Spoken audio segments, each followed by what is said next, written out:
Hey, what's up, my beautiful people? It's your boy Devo, some motivational, back with another day trading QQQ recap. Real quick, as always, I want to say thank you all for all the likes, the comments, subscribes. Thank you everyone sticking with me through the journey. Every single one of y'all is appreciated, and let's get straight into it. Okay, so today I'm gonna go over the economic data that we had come out, some news that we had come out over the weekend, as well as what I was looking for going into the day and what was going on. So today we had a winning trade. Our first trade of the day was a winning trade, so we're feeling good, um, feeling confident going into the rest of the week because now we have a little bit of a cushion. Not cushion like saying we have some money to lose, but we're starting off on the green side, so we have some money up on the week, and we're looking forward to another good week. So these past about 6 weeks, we had a 200 week, 200 week, 300 week, sorry, excuse that. We had a break even week, $200 week, $200 week, $300 week, minus $41 week, up $64 week, and then this week we're up 72 bucks on this trade that we had today already. Okay, so we're starting off good, and so far our winning weeks are overtaking our losing weeks by a good margin, and we're feeling good. Okay, so let's just go ahead and get straight into it. So, um, to start the day, we have some data, but not really too big of data. We have 3 month bill auction, 6 month bill auction, Fed balance sheet. That's actually didn't start today. That's actually about to come out right now. That can, I don't believe that's too important, but this, if it's good data, it could probably give us a little bit of a pump, or if it's not good at all, it can give us a little bit of a dump. These 3 month and 6 month bill auction. Some news that we had come out over the weekend was Trump's big beautiful bill was signed into law. That was actually signed in on Friday. Um, and yeah, that bill was signed into law. And whether like it or not, it is going to be giving tax cuts to not just billionaires and millionaires, because I've seen that misconception that it's tax cuts to billionaires and millionaires. It's tax cuts to businesses. So if you have a small business, if you have a lash business, like for girls, if you have a lash business, if you have an LLC and stuff like that, it's giving bigger tax deducts. It's giving more tax breaks.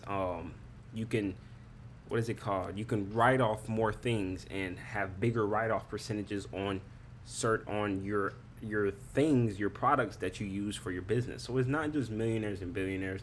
It's for people that own little businesses. So like me, I'm going to have a business in the future, and whenever I have a business, if it's in these 4 years, I will have a bigger tax cut on certain on my business on my businesses, yeah, and on like my tax write-offs and things like that. And so, and then also for the lower class and middle class, it's no taxes on tips, no tax on overtime. Yeah, everything in the bill might not be great, but I'm just saying like the money part and how people were saying, oh, he's just giving tax cuts to millionaires and billionaires. Well, it's to businesses overall. There's a lot of millionaires and billionaires with the businesses, but also if you have a small company like Glass Tech business, or if you have a little drop shipping business or anything like that, you can get tax cuts. So whether like it or not, it's going to be adding a lot of liquidity to the market. Okay, so that's going to be giving us a big pump in the future. Okay, what are we looming over? Let me pull it up.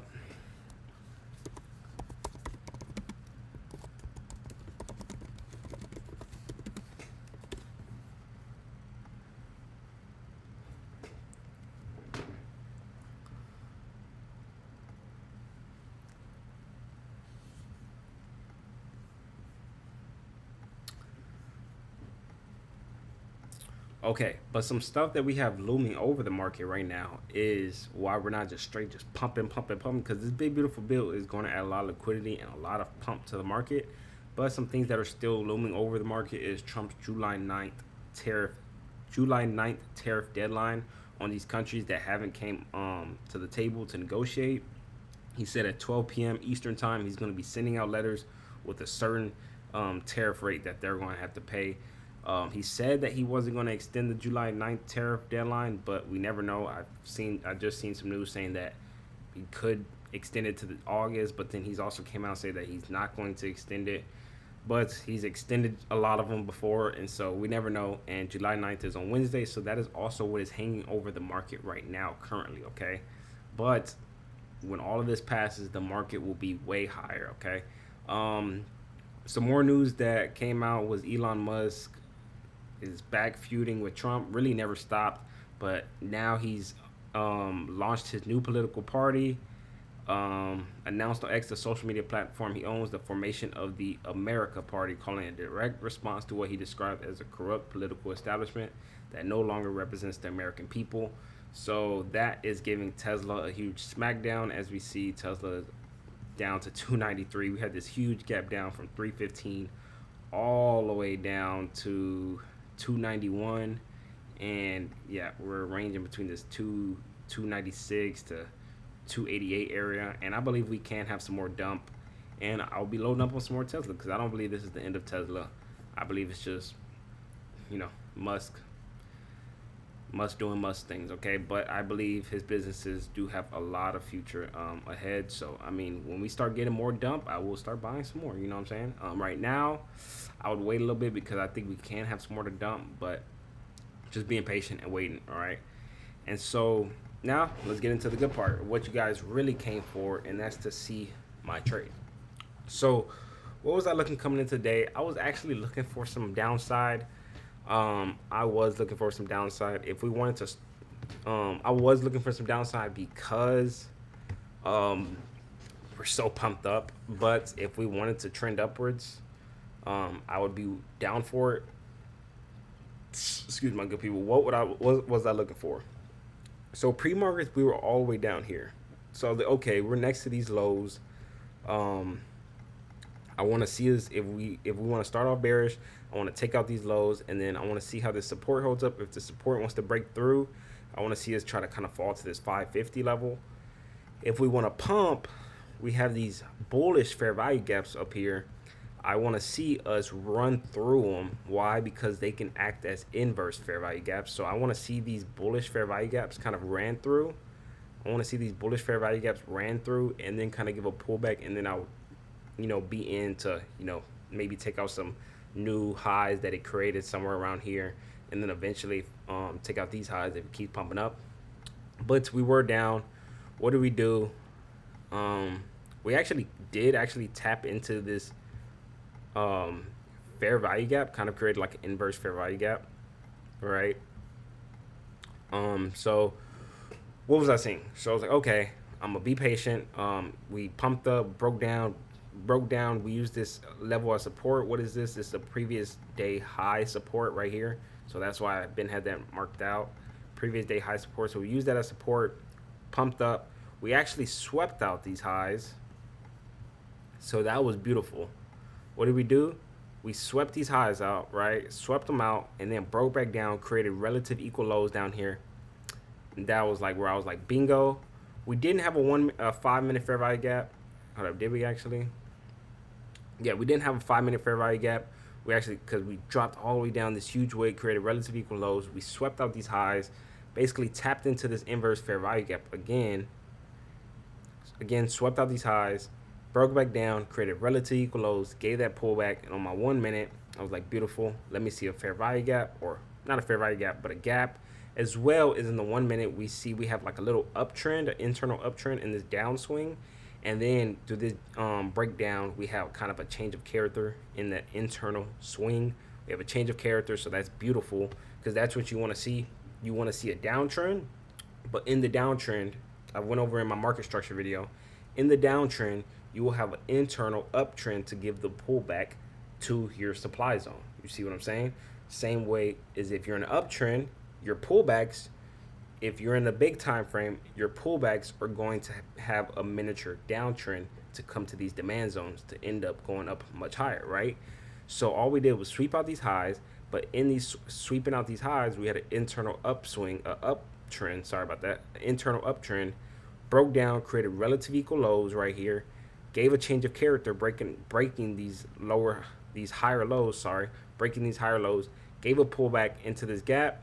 First, we pulled up right here, created equal lows. And I was like, you know what? If it takes off without me, it takes off without me. I want to see this gap touched. Came up finally, touched this gap, started to wick down a little bit. I got in right here for 2 contracts, and we were feeling good. Soon as I pretty much hopped in, it started coming down. And this I was like, oh my goodness, right? And this is where I just went into my 5 minute because I don't like to just stare at the 1 minute while price is moving and stuff like that. And it broke all the way up, swept out this high right here, and I was kind of nervous. Why? Because this is what it looked like. I actually deleted this because I was trying to, look at it. Let me see. I'm gonna adjust it. Um, it was boom. So it wasn't the best. It was about a 1.4 to 1. Let me go to my 1 minute just so I can get the exact touch points for you guys. Oh my goodness, come on. Okay, yeah, right around here. And that is about, yeah, that's not the best risk to reward. About a 1.1 to 1 actually. I'm not even going to inflate it for you guys. That's pretty much what it was, about a 1.1 to 1. So not the best, but it is a rangy day, and so we got what we can get, right? I mean, the analysis was good, really good. I mean, some people saying that I don't have no strategy. I had a comment saying I have no strategy, but supply and demand, if you don't think that's a strategy, and a lot of people, what I've moved it to, a lot of people trade supply and demand in these big time frames for swing trades, like 4 hour and 1 hour, stuff like that. I trade supply and demand scalps. So I scalp towards liquidity, right? So if I see highs, just like I said, I had a high, a low high, right? Use this as support. But then we had an uptrend, right? Being patient, waiting. We have an uptrend in this swing, right? We capped out, we swept out this high, but then we gave a change of character internally, breaking this down, breaking this uptrend, right? Gave a pullback, tapped this gap, and then end up playing out in my favor and sweeping liquidity, sweeping these equal lows. If you guys don't think I have a strategy, then am I just a really good guesser? Because lately I've been really nailing these trades, right? I'm not saying I'm the most perfect trader, but you guys see I'm starting to win these trades, and it's not like I just came up with this out of the blue. I've watched countless amount of videos. I've seen thousands of tutorials. I've lost I'm not gonna say thousands. I haven't been trading that long, but lost hundreds of trades. Been mad, sad, frustrated hundreds of times, probably thousands of times. And so, and I've refined my strategy as I've been recording these videos. You guys have seen me get caught up in the 1 minute so much in my earlier videos. Now you guys see me, yes, I'm on my 1 minute, but I make sure that my 5 minute is aligned with my 1 minute, right? And yes, this trade didn't have a 5 minute fair value gap, but the 5 minute still plays out, right? Because it swept out this high in the 5 minute, and that's what I was looking at first. Because the 5 minute, it looks like a good sweep. In the 1 minute, it doesn't look that big, right? But in the 5 minute, it looks really nice, right? In the 5 minute, that looks really nice. A really nice sweep. Came down, created these equal lows, right? Came down, created these equal lows, then gave this pullback. And then in the 1 minute, when you really look at it, you had the internal uptrend, internal change of character, gave that pullback internally, right? After this change of character, into this gap, into basically an internal fair value gap, if you want to. Fair value gaps are things that break structure or change of character, but this is kind of like an internal fair value gap, right? And then targeted these equal lows and boom, boom, boom, right? So I've just kind of dialed in the strategy to what fits me. I like to scalp, right? I like to get these quick trades. So mostly you'll see traders that use supply and demand for swings or off of support and resistance zones. So they'll wait for a support zone and they'll see it run up and then give a fair value gap, give a pullback, and they use supply and demand off the support and resistance. You'll see a lot of traders do that as well.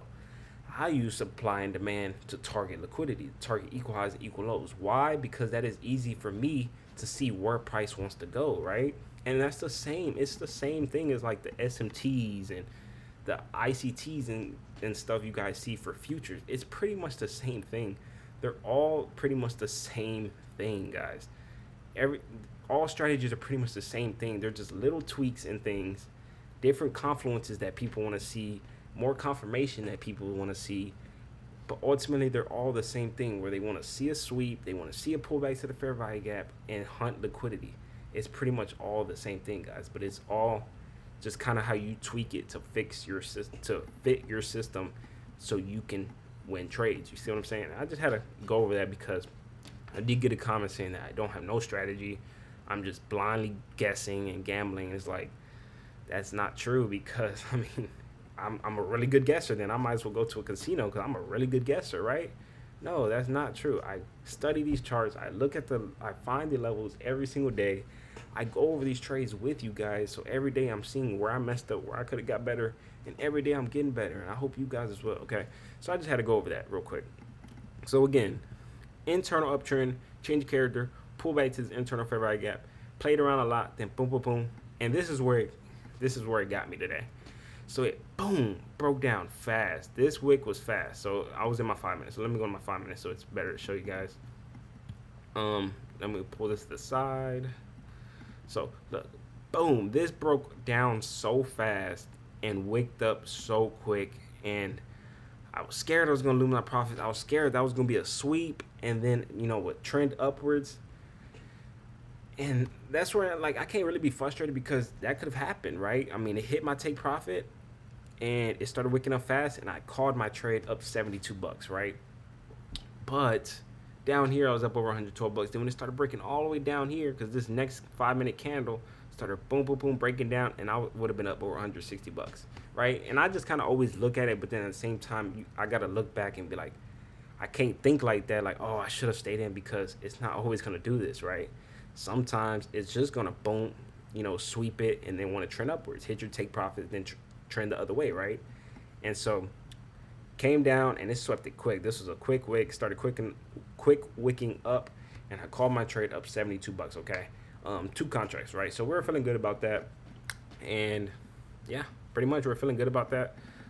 Just kind of filling this gap down here, and I feel like we still have more downwards to go. Yes, we have a lot of good news, but with these July 9th tariff deadlines, and then if they don't get worked out, that can help us get the pullback that we need for the investments, and yeah, pretty much our investments for our long-term portfolio, because again, we know these tariffs will be worked out. Everything will be worked out. As you guys see, we thought the end of the world was here with the tariffs, and now we're up to new all-time highs, right? So these tariff deadline could be the dump down that we need for our long-term investments, okay? And I'm up pretty nicely on my portfolio on my Nvidia when I was investing when we are all the way down to the 100 levels. Tesla, when we're dumping down to the 216 level, I didn't get it all the way up there, and my average price has gone up, but I'm down actually now because my average price is higher than this. So I'm down now, but I'm not worried about it. I'm just waiting for more opportunities to buy. And yeah, I'm feeling good. You know what I'm saying? These like the dump downs are times to buy. I wouldn't really be. I bought a little bit of APOD. I'm gonna be honest. I bought a little bit of APOD. So far, I'm waiting for a little dump down. But again, this is just more opportunity to load up on your favorite stocks, because this Trump July 9th tariff deadline could give us more dump, so we can load up down here, so we can reach those new all-time highs that we could profit from those. Okay, so I just like to tell you guys that because I just want to show you guys what I'm doing. I'm not telling you guys what to do. I'm just showing you guys what I'm doing. And I don't make these videos just so I can be like, oh, I trade. I make these videos for me and for you guys in the future. So whenever I'm making thousands of dollars trading, $1,000 in one video, thousands of dollars in 5 minutes, 10 minutes. Because remember, this is all position size. I had 2 contracts, $72. But if I would have had 5 contracts, when I have more capital, 10 contracts and stuff like that, that's where the money starts really adding up. So I don't make these videos just to be like, oh, I'm trading. I'm a trader. No, I don't do that. I make these videos for me because they help me, and I get to go over my trades every single day. You guys can hold me accountable, because if I mess up and I over leverage, over trade, don't use my stop loss, and I come over here to the market and I tell you guys to use your stop loss, and I'm not using my stop loss, you see what I'm saying? And every day it's like kind of holding me accountable. So that's why I love doing this.